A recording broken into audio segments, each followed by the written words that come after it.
हरे कृष्णा। हम श्रीमद् भगवद गीता के दशम अध्याय श्री भगवान का ऐश्वर्य इसका पुनरावलोकन कर रहे हैं। तो प्रयास रहेगा कि हम पूरे अध्याय का जो है पुनरावलोकन आज कर लें।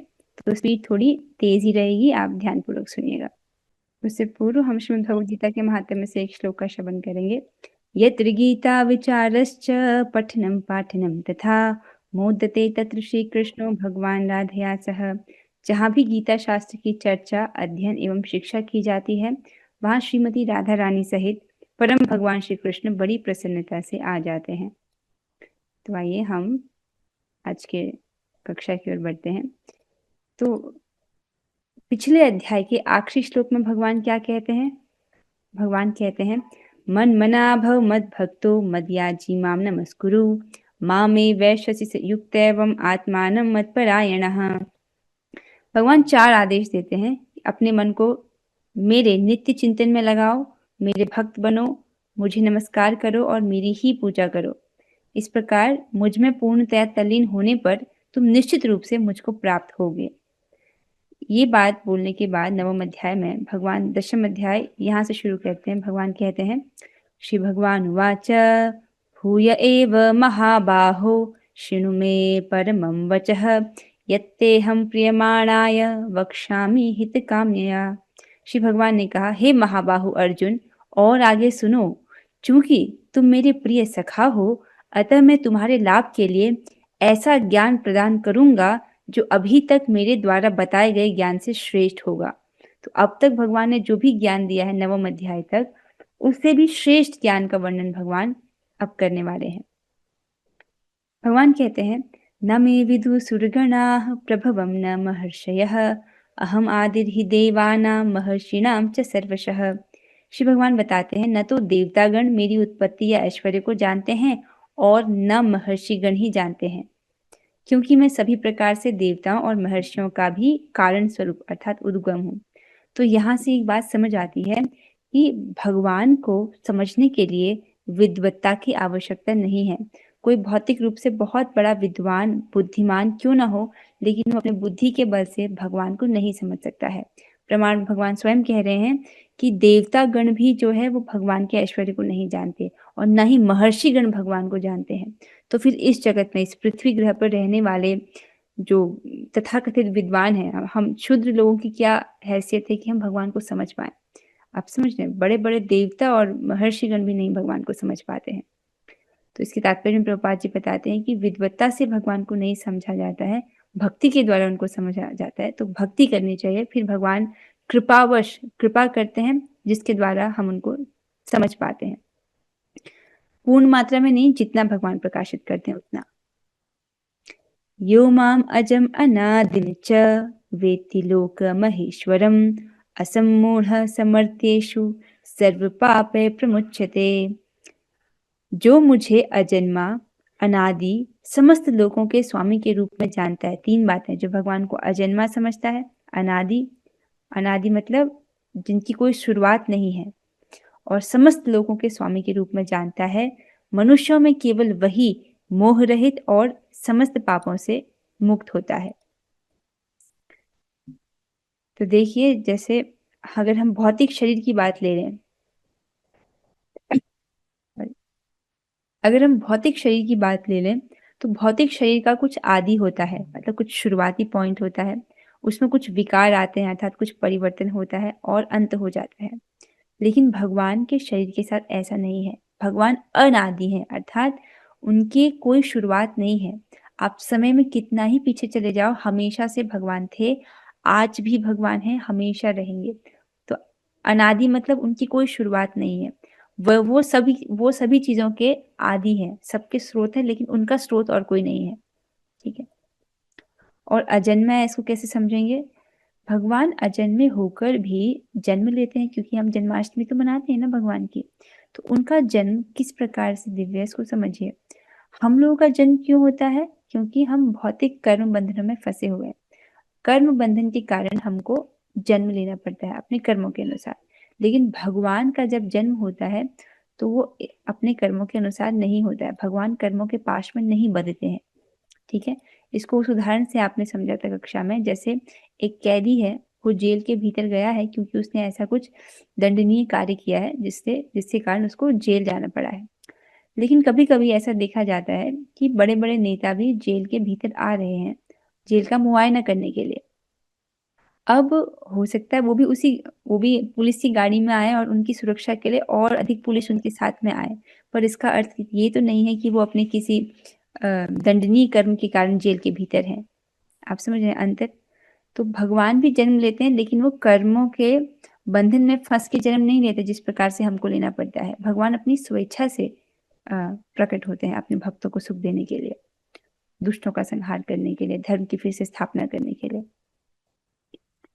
फिर भगवान आगे कहते हैं, बुद्धिर्ज्ञान असम्मोहः क्षमा सत्यम दम शमः सुखम दुखम भावो अभावो भयं च भयमेव च अहिंसा समता तुष्टिस् तपोदानं यशो यशः भवन्ति भावा भूतानां मत्त एव पृथग्विधाः।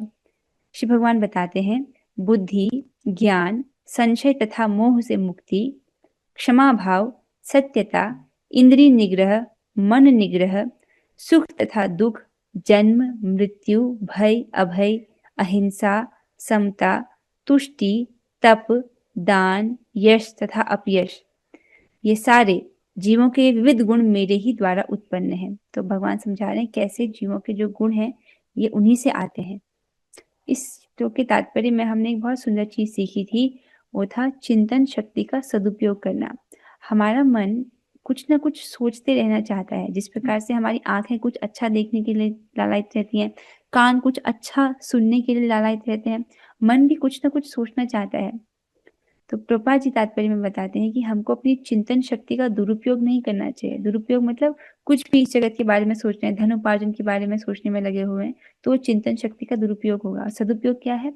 जब हम अपने चिंतन करने की धारा को भगवान की ओर मोड़ देते हैं, भगवान के विषय में चिंतन करते हैं और एक-एक विचार, एक-एक जो बात आप भगवान के से संबंधित सोच रहे हो या हरे कृष्ण महामंत्र को ही आप चिंतन कर रहे हो, तो वो असीमित लाभ देने वाला है। इस प्रकार से अपनी चिंतन शक्ति का सदुपयोग करना चाहिए।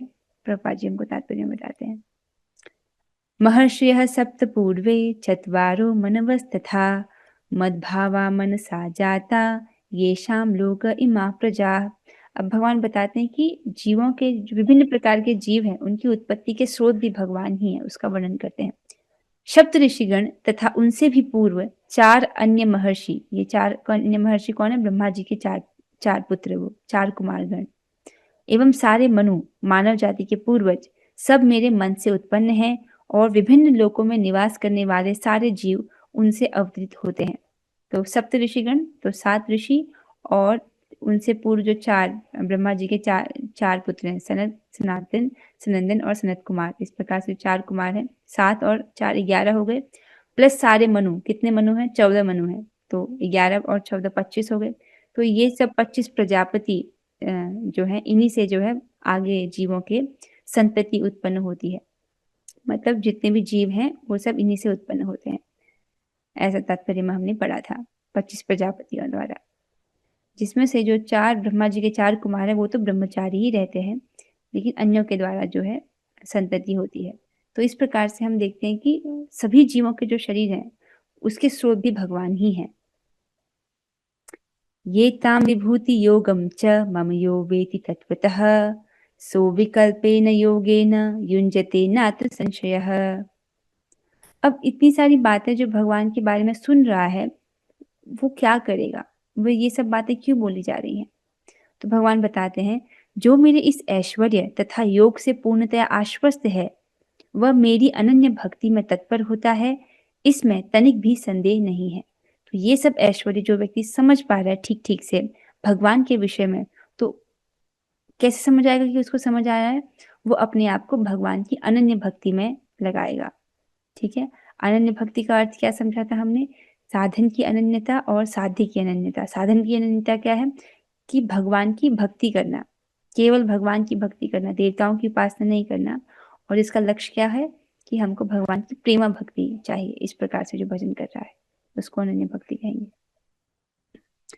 अब भगवान यहाँ से चतुश्लोकी भगवत गीता का वर्णन कर रहे हैं। 4 श्लोक में गीता की सार बात को बता रहे हैं। भगवान कहते हैं अहम सर्वस्य प्रभवो मत्त सर्वं प्रवर्तते इति मत्वा भजन्ते माम बुधा भाव समन्विताः। श्री भगवान कहते हैं मैं समस्त आध्यात्मिक तथा भौतिक जगतों का कारण हूँ, प्रत्येक वस्तु मुझसे ही उद्भूत है। तो जितने भी आध्यात्मिक लोग हैं या भौतिक जगत हैं, सबके कारण भगवान है, सब भगवान से ही आए हैं। प्रत्येक वस्तु भगवान ही प्रत्येक वस्तु के उद्गम है। जो बुद्धिमान यह भली भांति जानते हैं वे मेरी प्रेमा भक्ति में लगते हैं तथा हृदय से पूरी तरह मेरी पूजा में तत्पर होते हैं। जो इस प्रकार से भगवान को समझ रहा है वो भगवान की प्रेमा भक्ति में अपने आप को लगाता है। और यदि पूछा जाए भगवान ठीक है इस प्रकार से जो आपका भजन कर रहे हैं, पूरी तरह से आपके भजन में लगे हुए हैं, हृदय से पूरी तरह आपकी पूजा कर रहे हैं, वो किस प्रकार से आपका भजन करते हैं? तो यहाँ पर भगवान अपने शुद्ध भक्तों का वर्णन कर रहे हैं। भगवान क्या कहते हैं? मच्चित्ता मतगत प्राणा बोधयन्तः परस्परं कथयन्तश्च मां नित्यं तुष्यन्ति च रमन्ति च। यहाँ पर शुद्ध भक्ति का वर्णन है, किस प्रकार से भगवान के शुद्ध भक्त भगवान का भजन करते हैं उसका वर्णन है। मेरे शुद्ध भक्तों के विचार मुझ में वास करते हैं। मत चित्ता, उनका चित्त मुझ में ही लगा हुआ है, वो निरंतर ही भगवान के विषय में ही चिंतन कर रहे हैं, पहली बात। दूसरा, मतगत प्राणा, अर्थात उनके जीवन मेरी सेवा में अर्पित रहते हैं। तो यहाँ पर प्राण का अर्थ बताया गया था अन्वय में इंद्रियां, तो वो अपनी इंद्रियों को भगवान की सेवा में लगाए हुए हैं। मतगत प्राणा, उसका पूरा जीवन ही भगवान को अर्पित है, ठीक है। और ये भी बताया गया था प्रभुपाद जी द्वारा तात्पर्य में कि वो एक क्षण के लिए भी कृष्ण भावनामृत के बिना नहीं रह सकते हैं, ऐसा उनका स्तर है। तो ये शुद्ध भक्तों का स्टैंडर्ड बोला जा रहा है। बोधयन्तः परस्परम, वे एक दूसरे को ज्ञान प्रदान करते हैं। किसके बारे में? भगवान संबंधी जो ज्ञान है वो एक दूसरे को प्रदान करते हैं। और कथयन्तश्च माम नित्यम तुष्यन्ति च रमन्ति च, मेरे विषय में बातें करते हुए परम संतोष तथा आनंद का अनुभव करते हैं। तो ये बहुत सुंदर बात है कि भगवान के भक्त हैं जो इस दुखालय में रहते हुए भी सुख और आनंद का अनुभव करते हैं। कैसे? भगवान के विषय में बातें करते हैं और भगवान के ही नाम रूप गुण लीला इस विषय में चर्चा करते हैं, उसको श्रवण करते हैं और उससे उनको संतोष की प्राप्ति होती है और आनंद का अनुभव होता है। बहुत सुंदर है ये श्लोक।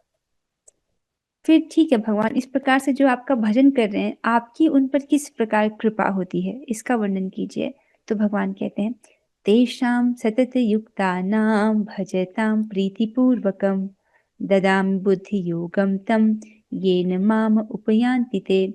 श्री भगवान बता रहे हैं जो प्रेम पूर्वक मेरी सेवा करने में निरंतर लगे रहते हैं उन्हें मैं ज्ञान प्रदान करता हूँ जिसके द्वारा वे मुझ तक आ सकते हैं। तो ये भगवान की कृपा है कि जो भक्त उनकी प्रीतिपूर्वक सेवा करते हैं, भगवान उनके हृदय में ज्ञान प्रकाशित करते हैं जिसके द्वारा वो भगवान तक आ सकते हैं। यहाँ पर सबसे इम्पोर्टेंट है कि सेवाओं को प्रीतिपूर्वक करना। जैसे पिछले अध्याय में भगवान ने पत्र पुष्प फल और जल की मांग की थी, लेकिन उन सब में सबसे महत्वपूर्ण था प्रेम। तो जब आप भगवान को अर्पित करते हैं तो अत्यंत प्रीतिपूर्वक करने का प्रयास करना चाहिए, प्रसन्न होकर, इस इच्छा से कि भगवान आप इससे सुखी हो जाए। और जब अर्पित करते हैं भगवान को, मान लो आप तुलसी दल अर्पित कर रहे हो, जल अर्पित कर रहे हो, फल अर्पित कर रहे हो, आप ये बोलना चाहिए कि भगवान आप इससे प्रसन्न संतुष्ट हो जाइए, बस यही चाहती हूँ। फिर भगवान कहते हैं, अब भगवान अपनी विशेष कृपा का वर्णन करते हैं कि किस प्रकार भगवान अपने भक्तों पर विशेष कृपा करते हैं। तेषामेवानुकंपार्थम अहम अज्ञानजं तमः नाश्यामि आत्मभावस्थो ज्ञानदीपेन भास्वता। अरे वाह, आप सबको याद हो गया ना Chatushloki Bhagavad Gita? This is good, सभी गा रहे हैं। ओके, तो भगवान कहते हैं मैं उन पर विशेष कृपा करने हेतु उनके हृदयों में वास करते हुए ज्ञान के प्रकाशमान दीपक के द्वारा अज्ञान जन्य अंधकार को दूर करता हूँ। बहुत सुंदर है। तो इसको हमने तात्पर्य में पढ़ा था प्रभुपाद जी की, जिसमें वर्णन करते हैं कि हो सकता है कि एक जो भक्त है भगवान का वो उतना बुद्धिमान ना हो कि गुरु के वचनों को सुने या शास्त्र के वचनों को समझ पाए, मतलब मूर्ख है वो थोड़ा, लेकिन क्योंकि वो भगवान की भक्ति में लगा हुआ है, ठीक है, तो भगवान उसकी आगे से आकर सहायता करते हैं। ये श्लोक मुझे बहुत अच्छा लगता है। मतलब भक्ति करने के लिए बहुत अधिक बुद्धिमान हो जरूरी नहीं है, बस अपनी अपनी इंद्रियों को भगवान की सेवा में लगाए हुए है, एकनिष्ठ होकर के भगवान की पूजा कर रहा है, भगवान की भक्ति कर रहा है, तो भगवान आगे से आकर उसकी सहायता करते हैं। किस प्रकार से? ज्ञान के प्रकाशमान दीपक के द्वारा उसके हृदय से जो अज्ञान जन्य अंधकार है उसको दूर करते हैं। कितना सुंदर है। फिर जब चतुश्लोक की भगवद गीता का वर्णन अर्जुन जी श्रवण करते हैं तो अ, वो कुछ घोषणा करते हैं। क्या घोषणा करते हैं अर्जुन जी? जो जो हम सबके लिए समझना अत्यंत आवश्यक है। भगवद गीता को यदि समझना चाहते हैं तो ये 2 श्लोक जो है इनको आत्मसात करना आवश्यक है, इनको समझना आवश्यक है। अर्जुन जी कहते हैं, परम ब्रह्म परम धाम पवित्रम परमं भवान पुरुषं शाश्वतं दिव्यम् आदिदेवम् अजं विभुम् आहुस्त्वां ऋषयः सर्वे देवर्षिनारदस्तथा असितो देवलो व्यासः स्वयं चैव ब्रवीषि मे। अर्जुन ने कहा, आप परम भगवान, परम धाम, परम पवित्र, परम सत्य हैं। परम धाम अर्थात जो सबको आश्रय प्रदान करने वाले हैं। आप नित्य हैं, दिव्य, आदि पुरुष, अजन्मा तथा महानतम है। नारद, असित, देवल तथा व्यास जैसे ऋषि आपके इस सत्य की पुष्टि करते हैं और अब आप स्वयं भी मुझसे प्रकट कर रहे हैं। बहुत सुंदर। तो यहाँ पर अर्जुन जी घोषणा कर रहे हैं कि भगवान जो है परम धाम है, परम पवित्र है, आदि पुरुष है, दिव्य है, अजन्मे है, महानतम है, अर्थात वो इस चीज को अनुभव कर रहे हैं। और फिर ऐसा नहीं है कि क्योंकि अर्जुन जी भगवान के मित्र हैं तो ऐसा नहीं समझना चाहिए कि वो उनकी चटुकारिता कर रहे हैं ना। वो कहते हैं ये जो बात है आपके विषय में, मैंने ये बड़े बड़े भक्तों से भी श्रवण किया है। नारद जी, असित, देवल, व्यास जैसे ऋषियों से मैंने आपके महिमा के विषय में श्रवण किया था और आज आप भी उस सत्य की पुष्टि कर रहे हो। इस प्रकार से अर्जुन जी घोषणा करते हैं। सर्वमेतद्ऋतं मन्ये यन्मां वदसि केशवः नहि ते भगवन् व्यक्तिं विदुर्देवान् दानवाः। हे कृष्ण, आपने मुझसे जो कुछ कहा है उसे मैं पूर्णतया सत्य मानता हूँ। हे प्रभु, न तो देवतागण न असुर ही आपके स्वरूप को समझ सकते हैं। तो यहाँ पर अर्जुन जी जिस प्रकार से भगवान भगवद गीता को बोल रहे हैं उसको यथावत स्वीकार कर रहे हैं और यही भगवद गीता को समझने की योग्यता है कि जैसे भगवान बोल रहे हैं उसको उसी प्रकार स्वीकार करना, कुछ मन घड़ंत व्याख्याएं या तोड़ मरोड़ करके स्वीकार नहीं करना। तो प्रभुपाद जी भी समझाते हैं कि भगवद गीता को समझने से पहले सबसे प्रथम बात व्यक्ति को समझना होगा कि कृष्ण भगवान हैं। बिना कृष्ण को भगवान के रूप में स्वीकार किए कोई भगवद गीता को नहीं समझ सकता है। अपनी भौतिक बुद्धि और विद्वत्ता के आधार पर यदि व्यक्ति समझने चले भगवान को, कहाँ तक समझ पाएगा वो यही समझ पाएगा कि भगवान तो निराकार है, उससे आगे नहीं बढ़ पाएगा अगर भौतिक बुद्धि से जा रहा है तो। लेकिन हमको इसको उसी प्रकार समझना जिस प्रकार भगवान ने वर्णन किया है। कृष्ण भगवान है, पूर्ण पुरुषोत्तम भगवान है और उनसे परे और कुछ नहीं है। निराकार ब्रह्म भी उनकी अंग ज्योति के उनकी अंग कांति है, उसके परे हैं भगवान। मतलब ब्रह्म ज्योति के भी परे हैं भगवान और उनके परे और कुछ नहीं है। तो अर्जुन जी बता रहे हैं कि आपके स्वरूप को न तो देवतागण समझते हैं, न असुरगण ही आपके स्वरूप को समझ सकते हैं। तो फिर कौन समझ सकता है भगवान को? स्वयमेवात्मनात्मानं वेत्थ त्वं पुरुषोत्तम भूत भावन भूतेश देवदेव जगतपते। हे परम पुरुष, हे सबके उद्गम, हे समस्त प्राणियों के स्वामी, हे देवों के देव, हे ब्रह्मांड के प्रभु, निसंदेह एकमात्र आप ही अपने को अपनी अंतरंगा शक्ति से जानने वाले हैं। तो कौन जानता है भगवान को? भगवान स्वयं। भगवान स्वयं अपने आप को अपनी अंतरंगा शक्ति से जानते हैं। देवतागण भी असुरगण भी भगवान को जानने में समर्थ नहीं है, नहीं समझ पाते भगवान को वो। वक्तुम अर्हस्य शेषेण दिव्या हि आत्मविभूतयः याभिर्विभूतिभिर्लोकान् इमां स्वाम व्याप्य तिष्ठसि। जिसमें अब यहाँ पर अर्जुन जी भगवान से एक निवेदन कर रहे हैं। क्या निवेदन करते हैं? वे कहते हैं, कृपया करके विस्तार पूर्वक मुझे अपने उन दैवी ऐश्वर्यों को बताएं जिनके द्वारा आप इन समस्त लोकों में व्याप्त हैं। तो यहाँ पर अर्जुन जी भगवान से विस्तार से उनकी ऐश्वर्यों के विषय में श्रवण करने की जिज्ञासा को प्रकट करते हैं। उनका आग्रह है कि भगवान और बोले अपने विषय में। क्यों आग्रह है? तो भगवान कहते हैं, अर्जुन जी फिर से कह रहे हैं, कथम विद्यामहं योगिन्स त्वां सदा परिचिन्तयन् केषु केषु च भावेषु चिन्तयोऽसि भगवन् मया। अब यहाँ पर अर्जुन जी जन सामान्य के लिए इस चीज को पूछ रहे हैं भगवान से।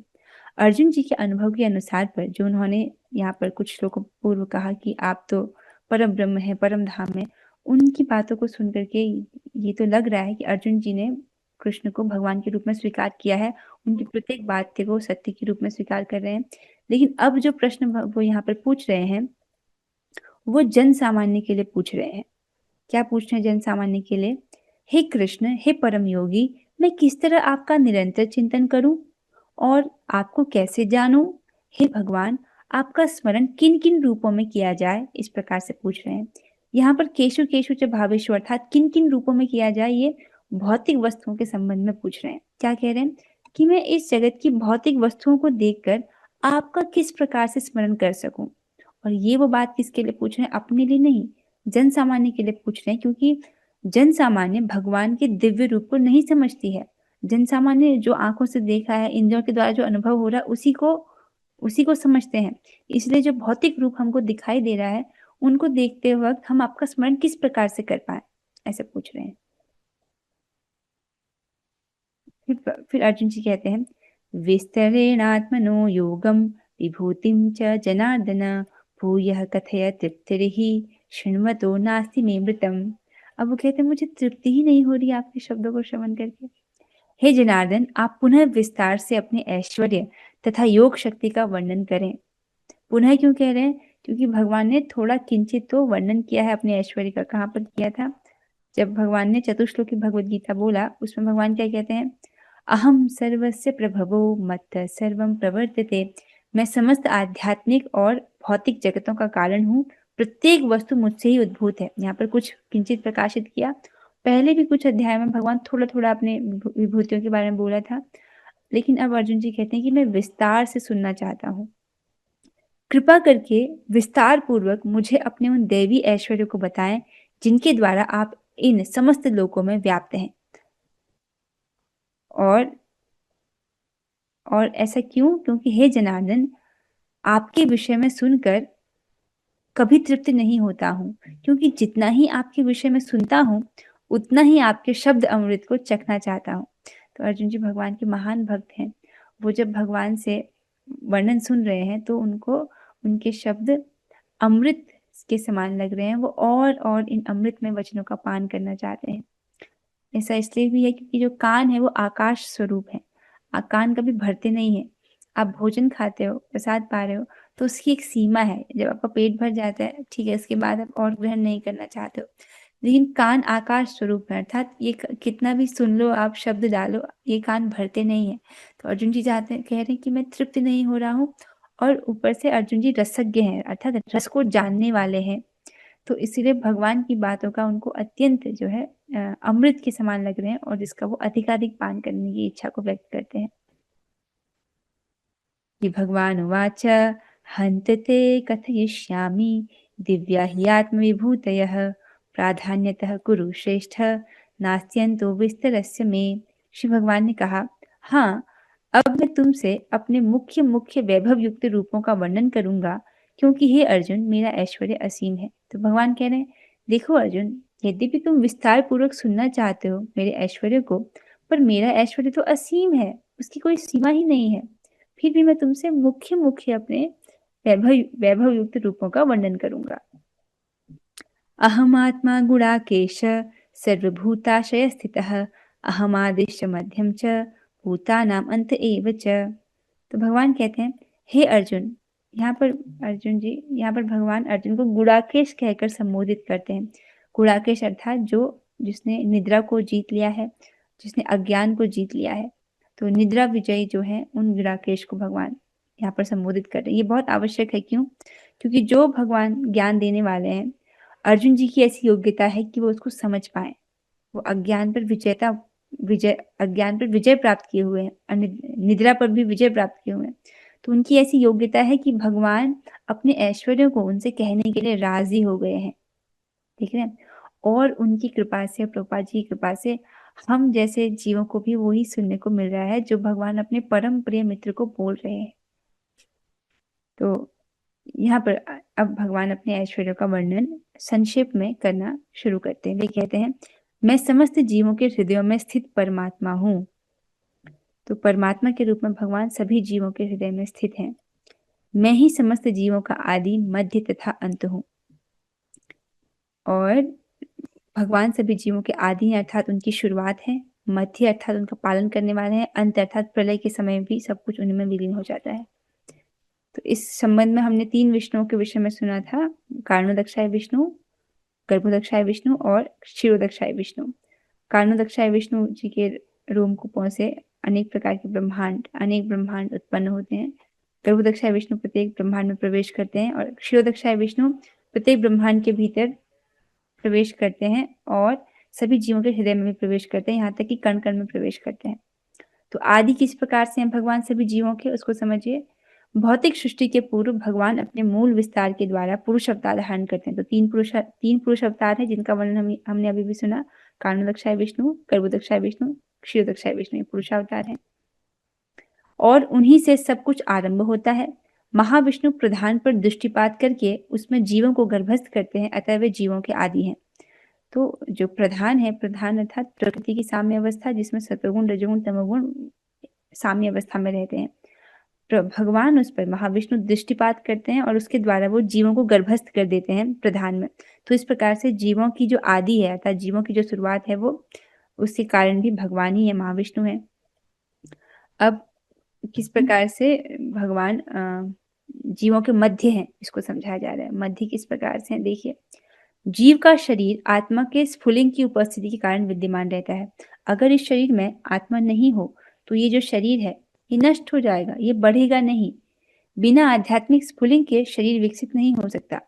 एक शरीर में जीवात्मा है तभी तक उस शरीर का विकास हो रहा है। जैसे बच्चे का शरीर है वो बढ़ रहा है क्योंकि उसमें आत्मा है। अगर आत्मा नहीं हो तो वो शरीर बढ़ना बंद कर देगा। उसी प्रकार भौतिक जगत का तब तक विकास नहीं होता जब तक परमात्मा कृष्ण का प्रवेश नहीं होता। तो उसी प्रकार से इस पूरे भौतिक ब्रह्मांड को आप एक शरीर की तरह लीजिए और उसकी आत्मा कौन है? परमात्मा। जब परमात्मा इस पूरे ब्रह्मांड में प्रवेश करते हैं तब जाकर के इसका विकास होता है। बिना परमात्मा के प्रवेश के इस ब्रह्मांड का विकास, इस भौतिक जगत का विकास भी संभव नहीं है। तो इस प्रकार से भगवान सभी जीवों के मध्य भी हैं, मतलब उनका पालन करने वाले हैं। और अंत किस प्रकार से है? जब प्रलय होता है तो सब कुछ महाविष्णु में फिर से विलीन हो जाता है। तो इस प्रकार से अंत भी है। तो यही समझा जाता है कि किस प्रकार भगवान सभी जीवों के आदि, मध्य और अंत है। आगे पढ़ेंगे। आदित्यानाम अहम विष्णुर्ज्योतिषां रविरंशुमान् मरीचिर्मरुतामस्मि नक्षत्राणाम अहम शशि। मैं आदित्यों में विष्णु, प्रकाशों में तेजस्वी सूर्य, मरुतों में मरीचि तथा नक्षत्रों में चंद्रमा हूँ। सिंपल है। आदित्यों में भगवान विष्णु अर्थात वामन भगवान है, प्रकाशों में तेजस्वी सूर्य, मरुतों में मरीचि हैं, मरुदगणों में जो मरुदगण है उनमें भगवान मरीचि हैं और नक्षत्रों में चंद्रमा है। वेदानां सामवेदोऽस्मि देवानामस्मि वासवः इंद्रियाणां मनश्चास्मि भूतानामस्मि चेतना। मैं वेदों में सामवेद हूँ, देवों में स्वर्ग का राजा इंद्र हूँ, इंद्रियों में मन हूँ तथा समस्त जीवों में जीवन शक्ति चेतना हूँ। तो हमारे शरीर में जो चेतना है जिसके द्वारा आत्मा अपनी चेतना के रूप में पूरे शरीर में व्याप्त है, ये चेतना भी भगवान की ही अभिव्यक्ति है, भगवान की ही विभूति है। किसी को पूछना है? रेणुका माता जी आपको प्रश्न पूछना है? हाँ हाँ, अच्छा आपने लिख के भेजा। आध्यात्मिक स्फुलिंग यानी चेतना क्या? आध्यात्मिक स्फुलिंग यानी आत्मा, आत्मा को स्फुलिंग समझो, कर्ण, कर्ण। तो ये भगवान का अंश है जीवात्मा, तो उसको आध्यात्मिक स्फुलिंग भी कह रहे हैं। तो वो आत्मा है लेकिन आत्मा की चेतना पूरे शरीर में व्याप्त है तो आत्मा आध्यात्मिक कर्ण, आध्यात्मिक स्फुलिंग बाल के अग्रभाग के 10,000वें हिस्से जितना, जो कि हृदय में स्थित रहता है, लेकिन उसकी चेतना पूरे शरीर में व्याप्त है। कैसे? अगर आपकी उंगली पर आप पिंच करोगे तो आपको दर्द का अनुभव होता है। ये किसके कारण हो रहा है? ये चेतना क्योंकि वहां पर व्याप्त है इसलिए आपको अनुभव हो रहा है। प्रश्न का उत्तर मिल गया माता जी आपको? ठीक है, ओके। इस प्रकार से प्रश्न पूछा कीजिए, अब लिख करके, लिख के एकदम स्पष्ट हो जाता है और क्लास इंटरप्ट भी नहीं करनी पड़ती है। ठीक है, आगे पढ़ेंगे। वेदा रुद्राणां शङ्करश्चास्मि वित्तेषु यक्षरक्षसां वसूनां पावकश्चास्मि मेरुशिखरिणामहं। मैं समस्त रुद्रों में शिव हूँ, यक्षों तथा राक्षसों में संपत्ति का देवता कुबेर हूँ, वसुओं में अग्नि हूँ, समस्त पर्वतों में मेरु हूँ। तो शिव जी भी यद्यपि वो बहुत महान देवता है, ठीक है, लेकिन वो भगवान के विभूति के अंश मात्र हैं। बहुत शक्तिशाली हैं शिव जी, लेकिन भगवान की जो असीमित विभूतियां हैं उनमें से उनकी शक्ति के अंश मात्र हैं, इतना व्यक्ति को समझना चाहिए। और मेरु पर्वत एक स्वर्ण पर्वत है जो कि सूक्ष्म है, हम अपनी भौतिक आंखों से उसको देख नहीं सकते, लेकिन ये है। पुरोधसां च मुख्यं मां विद्धि पार्थ बृहस्पतिं सेनानिनाहम् अहं स्कंद सरसाम अस्मि सागरः। हे अर्जुन, मुझे समस्त पुरोहितों में मुख्य पुरोहित बृहस्पति जानो। तो बृहस्पति जो कि इंद्र के पुरोहित हैं, तो वो सबसे मुख्य पुरोहित हैं और वो भगवान के प्रतिनिधि हैं। मैं ही समस्त सेना नायकों में कार्तिकेय हूँ, अर्थात माता पार्वती जी के जो पुत्र हैं, माता पार्वती भगवान शिव जी के जो पुत्र हैं कार्तिकेय, वो भी भगवान की विभूति हैं। और समस्त जलाशयों में मैं समुद्र हूँ। समुद्र जो जल का सबसे बड़ा स्रोत है, जल का सबसे बड़ा आगार है, तो वो भी भगवान की विभूति है। महर्षिणां भृगुरहं गिरा गिरामस्म्यमेकरक्षरम्। महर्षिणां भृगुरहं गिरामस्यमेकमक्षरम्। यज्ञानां जपयज्ञोऽस्मि स्थावराणां हिमालयः। मैं महर्षियों में भृगु हूँ, वाणी में दिव्य ओमकार हूँ, समस्त यज्ञों में पवित्र नाम का कीर्तन अर्थात जप हूँ, तथा समस्त अचलों में मैं हिमालय हूँ।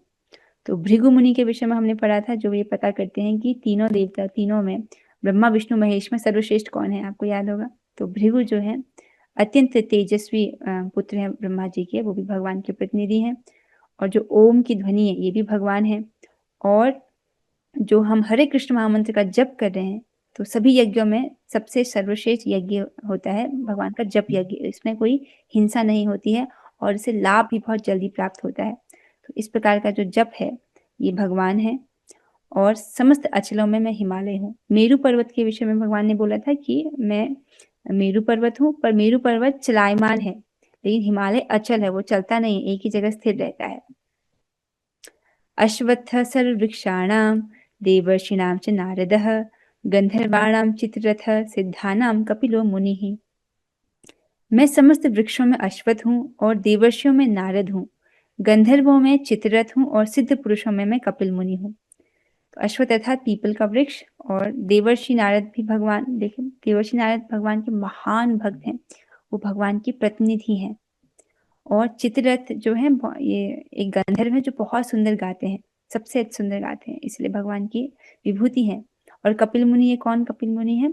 ये माता देवहूति और कर्दम मुनि के पुत्र हैं।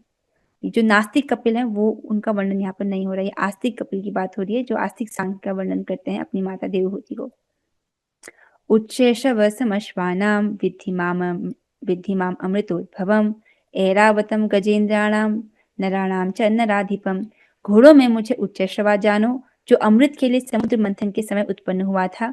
गजराजों में मैं ऐरावत हूँ तथा मनुष्यों में राजा हूँ। तो अमृत मंथन के समय पर उच्चैश्रवा नामक घोड़ा भी उत्पन्न हुआ था और ऐरावत नाम के हाथी भी उत्पन्न हुए थे। ये दोनों ही भगवान की विभूति हैं और भगवान मनुष्यों में राजा हैं। क्यों? एक धर्मनिष्ठ राजा अपनी प्रजा का पालन करता है, तो ऐसा धर्मनिष्ठ राजा जो है वो भगवान की विभूति है, भगवान का ही प्रतिनिधि है। आयुधानाम अहम वज्रम धेनुनाम अस्मि कामधुक् प्रजनश्चास्मि कंदर्प सर्पाणाम अस्मि वासुकी। मैं हथियारों में वज्र हूँ। वज्र किससे बनाया गया है? दधीचि मुनि जी की अस्थियों से। तो भी भगवान के महान भक्त हैं। भक्ति करने के प्रभाव से उनकी हड्डियां भी इतनी मजबूत हो गई थी कि देवताओं को उनकी हड्डियों द्वारा बने गए हथियार की आवश्यकता थी। तो ऐसा हथियार बनाया गया उनकी हड्डियों से, दधीचि मुनि जी की अस्थियों से। तो हथियारों में भगवान वज्र हैं, गायों में सुरभि हैं, और संतति उत्पत्ति के कारणों में प्रेम के देवता कामदेव हैं। अर्थात जिस काम का प्रयोग कृष्ण भावना भावित संतान उत्पत्ति के लिए किया जाता है, ऐसा काम जो है वो भगवान का प्रतिनिधि है, अर्थात वो पवित्र है। पहले भी हमने इसको पढ़ा हुआ था। और सर्पों में मैं वासुकी हूँ। वासुकी जो है वो भी भगवान के प्रतिनिधि हैं। अनंतश्चास्मि नागानां वरुणो यादसामहं पितॄणाम अर्यमा चास्मि यम संयमतामहम्। अनेक फणों वाले नागों में मैं अनंत हूँ और जलचरों में वरुण देव हूँ। मैं पितरों में अर्यमा हूँ तथा नियमों के निर्वाहकों में मैं मृत्युराज यम हूँ। तो अनेक फणों वाले में भगवान अनंत हैं, अनंत शेष। जलचरों में वरुण देव कोई जलचर नहीं है, ये जलचरों के अधिष्ठाता देवता है, तो ये भगवान के प्रतिनिधि हैं। और अर्यमा कौन है? पितृलोक के जो अधिष्ठाता देव हैं उनका नाम अर्यमा है और वो भगवान की विभूति है। और यमराज जो है वो भी भगवान की विभूति है। प्रह्लादाश्चास्मि दैत्यानां कालः कलयतामहं मृगाणां च मृगेन्द्रोऽहं वैनतेयश्च पक्षिणां। दैत्यों में मैं भक्तराज प्रहलाद हूँ। दैत्य अर्थात माता दिति के जो पुत्र हैं उनको दैत्य कहते हैं। उनमें भक्तराज प्रहलाद भगवान की विभूति है, जो कि भगवान के महान भक्त हैं। इतने महान है कि भगवान उनका वर्णन कर रहे हैं, देखिए भगवद गीता में। दमन करने वालों में मैं काल हूँ। तो काल कैसा है? सब कुछ हर लेता है, सब कुछ छीनने वाला है और जिससे कोई बच नहीं सकता है। तो ऐसे दमन करने वालों में भगवान काल है। काल जो है एक भौतिकतावादी व्यक्ति का सब कुछ छीन लेता है, लेकिन भक्तों का जो भक्तों का धन है उसको नहीं छीन पाता। कौन सा धन? जो भक्त हैं वो भक्ति कर रहे हैं, नाम रूपी धन को कमा रहे हैं। तो काल के पास ये शक्ति नहीं कि आपका जितना भी आपने नाम जप कर लिया वो आपसे चोरी कर सके। लेकिन जो इस जगत में नाम नहीं कमा रहे हैं, इस भौतिक संपदा के पीछे लगे हैं, धन जन के पीछे लगे हैं, काल तो सब कुछ छीन लेगा, शरीर भी छीन लेगा और शरीर के साथ जो उन्होंने धन जन सब कमाए वो भी छीन लेगा। लेकिन भक्त सही दिशा में इन्वेस्ट कर रहे हैं, सही दिशा की ओर बढ़ रहे हैं, तो समय के साथ साथ भक्तों की जो संपत्ति है अर्थात उनका भक्ति है वो बढ़ रहा है और बाकी सबका जो भी वो संग्रह कर रहे हैं वो क्षीण हो रहा है। पशुओं में सिंह हूँ तथा पक्षियों में गरुड़ हूँ। तो सिंह भी भगवान की विभूति है और गरुड़ भी भगवान की विभूति है। गरुड़ भी बहुत शक्तिशाली हैं और भगवान के महान भक्त हैं। ये भी भगवान के विभूति हैं। पवनः पवतामस्मि द्रानं शस्त्रभितामहं शशाणां मकरश्चास्मि स्रोतसाम् अस्मि जानवी। समस्त पवित्र करने वालों में मैं वायु हूँ, शस्त्रधारियों में राम, मछलियों में मगर तथा नदियों में गंगा हूँ। तो गंगा नदी भी भगवान की विभूति है। तो जब भी आप गंगा जी के पास जाओ उनको प्रणाम अवश्य अर्पित करना चाहिए। और पवित्र करने वालों में भगवान वायु हैं। तो वायु जिसके द्वारा हम हमेशा ही घिरे हुए हैं, तो इसके द्वारा भी हमको भगवान का स्मरण करना चाहिए क्योंकि वायु भी भगवान की विभूति है। शस्त्रधारियों में भगवान राम है। यहाँ पर दो अर्थ लिए गए, एक तो भगवान राम, एक परशुराम, दोनों ही सही है। मछलियों में भगवान मगर हैं। सर्गाणाम आदिरंतश्च मध्यम चैवाहम अर्जुन अध्यात्म विद्या विद्यानां वादः प्रवदतामहम्।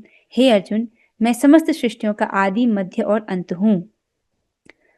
ये हमने इसको समझा था किस प्रकार से भगवान सभी ब्रह्मांडों को अपने रोमकूपों से प्रकट करते हैं, महाविष्णु। और मध्य अर्थात किस प्रकार से क्षीरोदक्षाय विष्णु परमात्मा के रूप में भगवान सभी का पालन करते हैं। और अंत अर्थात जब प्रलय होता है तो सब कुछ वापस भगवान में विलीन हो जाता है। मैं समस्त विद्याओं में अध्यात्म विद्या हूँ और तर्क शास्त्रियों में मैं निर्णायक सत्य हूँ। तो सारी विद्याएं हैं, उसमें जो अध्यात्म विद्या है, आत्मज्ञान की विद्या है, जिसका वर्णन भगवद गीता में है, वो विद्या भगवान है। जिस व्यक्ति को मनुष्य जीवन तो मिला है लेकिन आध्यात्मिक विद्या नहीं प्राप्त हुई, वो व्यक्ति तो हार गया, उसको तो कुछ प्राप्त ही नहीं हुआ, वो अज्ञान में ही रह गया। जो स्कूल और कॉलेजेस में जो पढ़ाई है वो भौतिक अज्ञान को ही इकट्ठा करना है, वो आध्यात्मिक ज्ञान नहीं है। तो व्यक्ति को आध्यात्मिक ज्ञान प्राप्त करने के लिए उत्सुक होना चाहिए क्योंकि मनुष्य जीवन का लक्ष्य ही है अथातो ब्रह्म जिज्ञासा, कि वो भगवान के विषय में जिज्ञासा करे, उनके विषय में जानना चाहे। और भगवान ने ये मनुष्य देह इसी प्रकार से रचना की है कि वो मनुष्य देह में भगवान को प्राप्त कर सके। उस पर तो मनुष्य ही मिला है, आध्यात्म विद्या नहीं प्राप्त की तो व्यर्थ ही गया पूरा जीवन। आप समझ रहे हैं, आध्यात्म विद्या भगवान है। और तर्क शास्त्र में मैं निर्णायक सत्य हूँ, अर्थात तर्क शास्त्री आपस में तर्क करते रहते हैं एक सिद्धांत के ऊपर। तो जब व्यक्ति अपना तर्क प्रस्तुत करता है और प्रणाम देता है तब उसको जल्प कहते हैं। जब दो तर्कशास्त्री तर्क कर रहे हैं, पहले वाले ने अपना तर्क प्रस्तुत किया, दूसरे वाले उस तर्क का केवल खंडन कर रहा है, तो उसको वितंडा बोलते हैं। इस प्रकार से तर्क शास्त्र के बीच में तर्क चलते रहते हैं। लेकिन इस तर्क के बाद में जो निर्णायक अंत में जो निष्कर्ष निकलता है, जो लास्ट में जो सत्य स्थापित होता है, निर्णायक सत्य, वो भगवान है।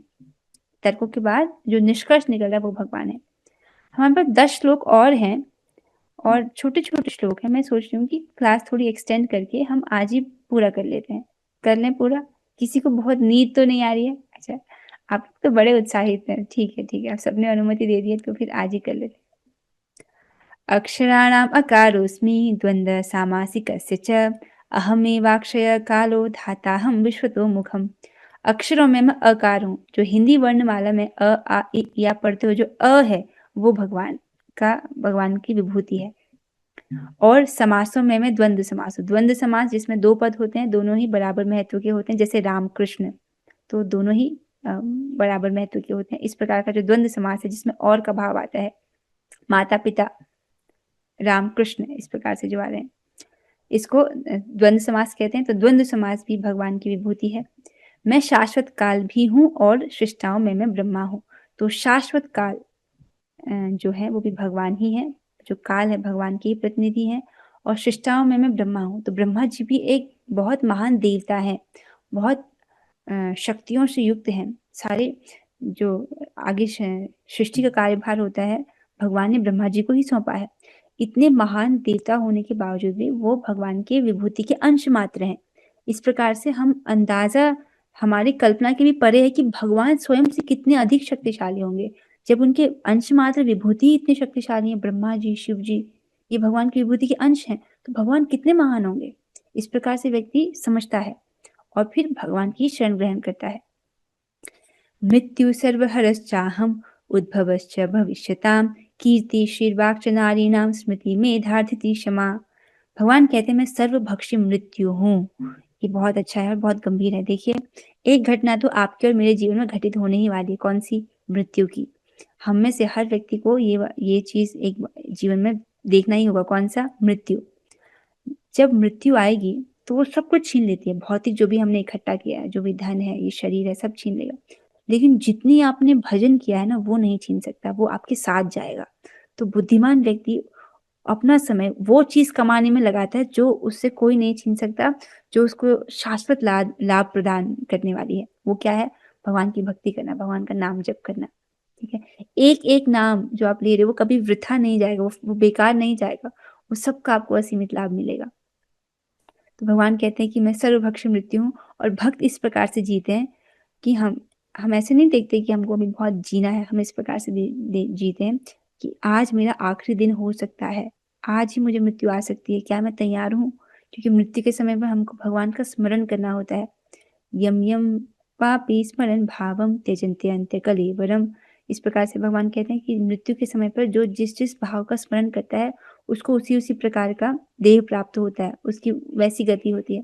तो व्यक्ति तैयार होता है कि मेरा आज मृत्यु आ सकती है और मुझे भगवान का स्मरण करना है। इस प्रकार से वो अपने आप को पूरे दिन भर भगवान के स्मरण में व्यस्त रखता है कि कभी भी मृत्यु आए तो वो भगवान का स्मरण कर सके। जिसके लिए प्रभुपाद जी हमको क्या सिखाएं कि अपनी सभी सेवाओं को भगवान को केंद्र में रखकर करें, भगवान को प्रसन्न करने की इच्छा से करें। घर की सफाई भी कर रहे हैं, उसके पीछे होना चाहिए कि भगवान इससे प्रसन्न हो, भगवान की प्रसन्नता के लिए कर रहे हो, ताकि स्मरण भगवान का निरंतर ही बना रहे। ठीक है, तो भगवान कहते हैं मैं सर्वभक्षी मृत्यु हूँ और मैं ही आगे होने वालों को उत्पन्न करने वाला हूँ। तो भौतिक देह में 6 प्रकार के विकार होते हैं। जन्म, मतलब इसका जन्म होता है, ये कुछ समय के लिए रहता है और कुछ गौण चीजें उत्पन्न करता है, फिर क्षीण होता है और फिर नष्ट हो जाता है। उसमें तो पहला विकार कौन सा है? जन्म का। जन्म होगा, उसके बाद आगे के 5 विकार होंगे। तो ये जो जन्म है अर्थात उत्पन्न होने वाला उद्भव, ये भी भगवान की विभूति है, ये भी भगवान है, भगवान के प्रतिनिधि। इस प्रकार से समझना होगा। स्त्रियों में कीर्ति श्री वाक स्मृति मेधा धृति और क्षमा, ये भी भगवान ही है। अर्थात ये जो सातों का वर्णन है, ये सातों देवियां हैं। किसी के पास भी किंचित इसमें से कुछ भी होता है तो उसको बहुत यशस्वी माना जाता है इस जगत में। कीर्ति का क्या अर्थ है? कीर्ति का अर्थ है धार्मिकता आदि सद्गुणों के द्वारा प्राप्त ख्याति। कोई धर्म का अनुष्ठान कर रहा है, धर्मनिष्ठ है और अपने सद्गुणों के द्वारा उसने ख्याति प्राप्त की है, ऐसी ख्याति को कीर्ति कहते हैं। अर्थात उसका यश, अच्छा यश। श्री क्या है? धर्म अर्थ काम संपदा, और इसका अर्थ शरीर की कांति भी होता है। जिसके पास धर्म अर्थ काम है, उसकी संपदा है, प्रचुर मात्रा में है, उसको कहेंगे कि वो श्री से संपन्न है। वाक क्या है? वाक अर्थात सर्व अर्थ प्रकाशक संस्कृत भाषा, इसको वाक कहा गया क्योंकि संस्कृत भाषा अत्यंत यशस्वी है। स्मृति अर्थात अनुभूत वस्तुओं को स्मरण करने की शक्ति, जो भी आपने पढ़ा है उसको अगर आप स्मरण कर पाते हैं, याद कर पाते हैं तो वो स्मृति है। मेधा का क्या अर्थ है? बहुत सारे शास्त्रों के अर्थ को समझने की शक्ति, अर्थात जो भी आपने शास्त्र पढ़ा है केवल उतना पर्याप्त नहीं है, जब जीवन में आवश्यक होगा उस बात को आप अप्लाई कर पा रहे हो तो वो मेधा है, अर्थात बुद्धि। धृति क्या है? अर्थात चापल्य की प्राप्ति पर भी उसका निर्वर्तन करने की क्षमता, मतलब ऐसी स्थिति आ चुकी है कि व्यक्ति जो है विक्षेप हो जाए, मतलब चंचल हो जाए, लेकिन ऐसी स्थिति में भी वो चंचल नहीं होता है, स्थिर रहता है, अपने संकल्पों पर अड़ा रहता है, तो कहेंगे धृति। क्षमा क्या है? अर्थात हर्ष और विषाद आदि की प्राप्ति में भी चित्त की निर्विकारता, मतलब जीवन में हर्ष आ रहा है या विषाद आ रहा है, सुख और दुख की लहरें आ रही हैं, उसके उसके बावजूद भी उसका चित्त जो है वो स्थिर है, तो इसको क्षमा कहेंगे। क्षमा का अर्थ, एक अर्थ आप ये भी समझ रहे हो कि दूसरे को क्षमा कर देना, पर यहाँ पर क्षमा का अर्थ सहनशीलता के रूप में दिखाया गया है कि चाहे उसके जीवन में हर्ष हो, विषाद हो, तो दुख और सुख कैसी भी लहर हो, वो उसको सहन करने की क्षमता है उसमें, उसमें उसका चित्त निर्विकार रहता है, इस प्रकार से बोला गया है। और धृति का अर्थ क्या था? कि चापल्य की प्राप्ति पर भी उसका निर्वर्तन करने की क्षमता, मतलब चंचल होने के बहुत कारण है फिर भी वो दृढ़ है अपनी बात पर। बृहत्साम तथा सामनाम गायत्री छंदसामहम मासानां मार्गशीर्षोऽहं ऋतूनां कुसुमाकरः। पढ़ लेते हैं पूरा। मैं सामवेद के गीतों में बृहत साम हूँ और छंदों में गायत्री हूँ। समस्त महीनों में मार्गशीर्ष तथा समस्त ऋतुओं में फूल खिलने वाली वसंत हूँ। तो सामवेद जो है, सामवेद के गीतों में एक गीत है बृहत साम, जिसको देवताओं के द्वारा गाया जाता है, जो बहुत सुंदर स्तुतियां हैं। ये भगवान की प्रतिनिधि हैं। और छंदों में भगवान गायत्री हैं। मार्गशीर्ष का महीना कौन सा होता है? ये नवंबर दिसंबर के बीच में जो महीना आता है, नवंबर दिसंबर का समय। और वसंत ऋतु भी भगवान की ही प्रतिनिधि है। द्यूतं छलयतामस्मि तेजस्तेजस्विनामहं जयोस्मि व्यवसायोस्मि सत्वं सत्वतामहं। मैं छलियों में जुआ हूँ, तो जुआ भी भगवान का प्रतिनिधि है। इसका अर्थ ये नहीं है कि हम जुआ खेलें, जुआ खेलना सर्वथा मना किया गया है, वर्जित है, ठीक है। तेजस्वियों में मैं तेज हूँ और मैं विजय हूँ, साहस हूँ और बलवानों का बल हूँ। तो इस प्रकार से साहस भी, विजय भी, और यहाँ तक कि जो बलवान व्यक्ति है उसका बल भी भगवान है। यहाँ पर समझना होगा, जो धर्म के पथ पर चलते हैं ऐसे बलवानों का बल, अर्थात जो जिस जिस बल का प्रयोग दुर्बलों की रक्षा के लिए किया जाता है, वैसा बल भगवान है। जो दुष्टों का बल है वो भगवान नहीं है। यहाँ पर द्यूतम छलयताम अस्मि से हमको कौन सा छल याद आता है? हमको इससे बलि महाराज का प्रसंग याद आता है, जब भगवान वामन अवतार में बलि महाराज के साथ छल करते हैं। क्या छल करते हैं? उनसे 3 पग भूमि मांगते हैं और 3 पग भूमि में वो पूरी पृथ्वी, पूरा स्वर्गलोक नाप लेते हैं और तीसरा चरण वो बलि महाराज के सर पर रखते हैं। तो इससे प्रतीत हो रहा है कि भगवान ने तो उसके साथ छल किया, पर नहीं, ये छल नहीं है। देखिए, भगवान उससे भौतिक संपदा छीन लेते हैं, लेकिन अपने आप को बलि महाराज को दे देते हैं। तो आज बलि महाराज कहाँ हैं? बलि महाराज सुतल लोक में हैं। भगवान उनको सुतल लोक प्रदान करते हैं। पृथ्वी के नीचे के लोक में एक लोक सुतल लोक है, और वहां पर भगवान स्वयं अपने आप को बलि महाराज को सौंप देते हैं उनके द्वारपाल के रूप में। तो वहां पर जो है वामन भगवान द्वारपाल के रूप में बलि महाराज के वहां आज भी हैं। तो अगर सब कुछ दे दें, अगर भगवान सब भौतिक संपदा दे दें, अपने आप को नहीं दें, तो ये छल हुआ ना। लेकिन भगवान यहाँ पर क्या करते हैं कि अपने आप को बलि महाराज को दे देते हैं, तो ये तो उनका कल्याण करना ही हुआ। कुछ लोग और हैं, इसको भी कर लेते हैं। विष्णुनाम वासुदेवोऽस्मि पांडवानाम धनंजयः मुनीनाम अप्यहम व्यास कवीनाम उशना कवि। मैं वृष्णि वंशियों में वासुदेव और पांडवों में अर्जुन हूँ। मैं समस्त मुनियों में व्यास तथा महान विचारकों में उष्णा हूँ। उष्णा अर्थात शुक्राचार्य। और यहाँ पर वासुदेव का अर्थ लिया गया था बलराम जी। बलराम जी भी जो हैं वसुदेव जी के पुत्र हैं। भगवान श्री कृष्ण भी वसुदेव जी के पुत्र हैं, लेकिन यहाँ पर बलराम जी का अर्थ लिया गया है। और पांडवों में भगवान अर्जुन हैं, मुनियों में व्यास देव हैं, और जो विचारकों में भगवान शुक्राचार्य जी हैं। दंडो दमयतामस्मि नीतिरस्मि जिगीषिताम् मौनौ चैवास्मि गुह्यानां ज्ञानम ज्ञानवतामहम्। अराजकता को दमन करने वाले समस्त साधनों में मैं दंड हूँ। ऐसा दंड जिसके द्वारा अपराधी व्यक्ति सुधर सके, ऐसा दंड भगवान है। और जो विजय की आकांक्षी हैं उनमें मैं नीति हूँ। तो जो विजय चाहते हैं उसके लिए एक नीति का पालन करते हैं, वो नीति भगवान है। और रहस्यों में मैं मौन हूँ। तो मौन जो है रहस्यों में सबसे बड़ा रहस्य है। जब कोई मौन रहता है तो पता नहीं कर सकते हम उस बात को। तो रहस्य में भगवान मौन है। और बुद्धिमानों में भगवान, उनकी बुद्धिमानों की बुद्धि अर्थात बुद्धिमानों का ज्ञान भगवान है। यच्चापि सर्वभूतानां बीजं तदहम् अर्जुन न तदस्ति विना यस्यान् मया भूतं चराचरम्। यही नहीं हे अर्जुन, मैं समस्त सृष्टि का जनक बीज हूँ। ऐसा चर तथा अचर कोई भी प्राणी नहीं है जो मेरे बिना रह सके। तो भगवान वर्णन कर रहे हैं कि समस्त चराचर जगत में कुछ भी ऐसा नहीं है जो भगवान के बिना रह सकता है। ऐसा कोई भी प्राणी नहीं है जो भगवान के बिना रह सकता है। अर्थात हम सभी भी अपने अस्तित्व के लिए भगवान पर ही निर्भर हैं। जब व्यक्ति ऐसा समझता है तो फिर वो भगवान की भक्ति करने के लिए प्रेरित होता है, भगवान की शरण ग्रहण करने के लिए प्रेरित होता है। नान्तोऽस्ति मम दिव्यानां विभूतीनां परन्तप येष तुद्देश्यतः प्रोक्तो विभूतेर्विस्तरो मया। हे परंतप, मेरी दैवी विभूतियों का अंत ही नहीं है। मैंने तुमसे जो कुछ कहा वह तो मेरी अनंत विभूतियों का संकेत मात्र है। तो भगवान कहते हैं कि मेरी विभूतियां तो असीमित हैं, अंत नहीं है। जो भी मैंने तुमको वर्णन किया है वो तो मेरी विभूतियों का संकेत, बस मैंने संकेत किया है तुमको। इससे हमको समझना होगा कि कुछ का भगवान ने वर्णन किया है और ऐसे बहुत विभूति है जिसका भगवान ने वर्णन नहीं किया है। ठीक है, बहुत कुछ का ही भगवान ने यहाँ पे वर्णन किया है। यद यद विभूति मत सत्वम श्रीमद ऊर्जितमेव वा तत्तदेवावगच्छत्वम मम तेजो अंश संभवम। तुम जान लो कि सारा ऐश्वर्य, सौंदर्य तथा तेजस्वी सृष्टियां मेरे तेज के द्वारा, मेरे तेज के एक स्फुलिंग मात्र से उद्भूत हैं। तो भगवान यहाँ पर वर्णन करते हैं कि तुम जो भी ऐश्वर्य, सौंदर्य, तेजस्वी सृष्टियों को देखते हो, ये तो सब मेरे तेज के एक स्फुलिंग, एक कण से ही उद्भूत है। तो भगवान से समझ आता है कि अत्यंत महान है, असीमित ऐश्वर्यों से युक्त है। और हम ऐसे भगवान की सेवा कर रहे हैं जो असीमित ऐश्वर्यों से युक्त है। तो जो उनकी सेवा कर रहा है वो तो असीमित लाभ प्राप्त कर रहा है। अभी आखिरी श्लोक है इस अध्याय का।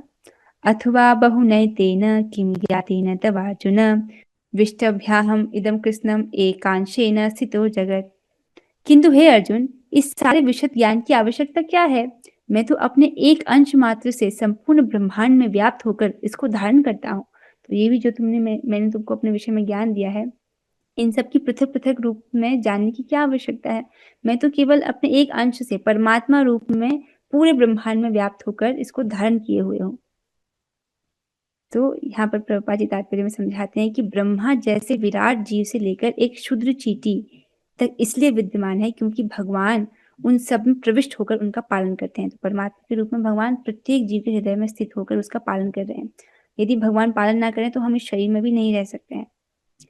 तो इससे क्या स्थापित हो रहा है कि देखिए, भगवान श्री कृष्ण की भक्ति करना अर्थात असीमित लाभ प्राप्त करना, क्योंकि भगवान स्वयं में असीमित है, उनके अनंत ऐश्वर्य हैं, असीमित है। यहाँ पर देवी देवताओं की पूजा को पूर्णतः निरुत्साहित किया गया है क्योंकि ब्रह्मा तथा शिव जैसे महानतम देवता भी परमेश्वर की विभूति के अंश मात्र हैं। तो इस प्रकार से देवोपासना को पूरी तरह से निरुत्साहित किया गया है क्योंकि देवोपासना नहीं करनी है, भगवान की ही अनन्य भक्ति करनी है। भगवान की अनन्य भक्ति करनी है, इसके लिए प्रेरित किया जा रहा है। क्योंकि चाहे वो बड़े बड़े देवता क्यों ना हो, ब्रह्मा शिव आदि, वो भगवान के विभूति के अंश मात्र हैं। तो ये सब जान करके क्या होगा, ये सब बातें जो व्यक्ति समझ रहा है उसको किस निष्कर्ष पर पहुंचेगा, तो भगवान इसको पहले बता चुके हैं। जो मेरे इस ऐश्वर्य तथा योग से पूर्णतया आश्वस्त है वह मेरी अनन्य भक्ति में तत्पर होता है। जो भगवान के ऐश्वर्य को समझ रहा है तो वो क्या करेगा, वो भगवान की अनन्य भक्ति में तत्पर होता है, इसमें तनिक भी संदेह नहीं है। इसी प्रकार श्रीमद् भगवद गीता के 10वें श्री भगवान का ऐश्वर्य, इसका भक्ति वेदांत तात्पर्य पूर्ण हुआ। हरे कृष्णा कृष्ण कृष्णा हरे हरे, हरे राम राम राम हरे हरे। जय हो श्रीमद् भगवद गीता की जय। आप सबको बहुत बहुत धन्यवाद। अरे आप लोग यहाँ पे बचे हुए हो, मुझे लगा अब तक तो चले गए होंगे। अब इसके साथ जो हम आज की चर्चा को यहाँ पर विश्राम देते हैं। आप हरे कृष्णा कृष्ण कृष्ण हरे हरे, हरे राम हरे राम राम राम राम हरे राम हरे, राम हरे हरे, हरे हरे कृष्णा कृष्ण कृष्ण कृष्णा हरे कृष्ण हरे, कृष्ण हरे हरे हरे, राम हरे राम राम राम हरे हरे, राम राम हरे हरे हरे, हरे कृष्णा कृष्ण कृष्ण कृष्ण हरे कृष्ण हरे, कृष्ण हरे हरे हरे, हरे राम राम हरे राम हरे हरे। राम हरे हरे। श्रीमद् भगवद गीता की जय, श्री जय प्रभुपाद की जय, रामाचार्य श्री हरिदास ठाकुर की जय, श्री राम जय वृंदावन की जय। ऑल ग्लोरी चैंटिंग पीपल, हरे कृष्णा। हरे कृष्ण माता। आप सब तो बहुत अच्छे भक्त हैं, पूरी क्लास तक अंत तक रुके हुए हैं। This is very very nice. बहुत उत्साहित भक्त हैं। ऐसे उत्साहित भक्तों की संगति प्राप्त कर मुझे बहुत खुशी हो रही है। आप सबका बहुत बहुत धन्यवाद। हरे कृष्णा।